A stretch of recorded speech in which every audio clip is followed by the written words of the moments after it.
শারীরিক অসুস্থতা নাকি অন্য কারণ, পানাগড়ের রহস্য মৃত্যু ঘিরে চাঞ্চল্য।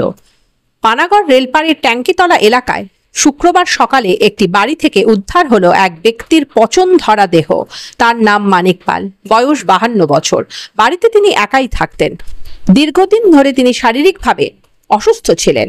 পাশের বাড়ির কৈলাস আগরওয়াল নামে একজন তার দেখাশোনা করতেন। এদিন তার মৃত্যুর খবর পেয়ে আশেপাশের বাসিন্দারা ভিড় জমান। চাঞ্চল্য ছড়িয়ে পড়ে এলাকা জুড়ে।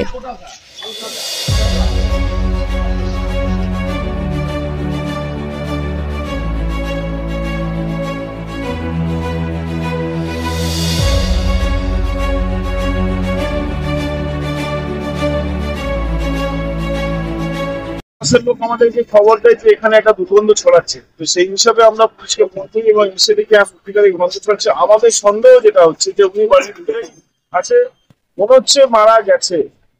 এটা কোন এলাকা? এটা হচ্ছে রেলপাড় ট্যাঙ্কিতলা।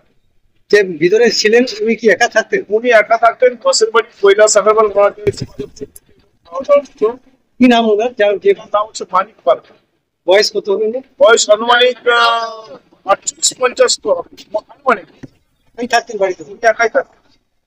আজকে কি গন্ধ উঠেছে? তারপরে এলাকার লোক? হ্যাঁ, এলাকার লোক গন্ধ শুনে বলছে আমাদেরকে ফোন করে, আমরা পুলিশকে সেই হিসাবে এখন দরজা ভাঙা চলছে। যে ভিতর থেকে লক আছে, দরজাটা ভাঙা অবস্থায় আমরা বুঝতে পারবো না কি অবস্থা আছে।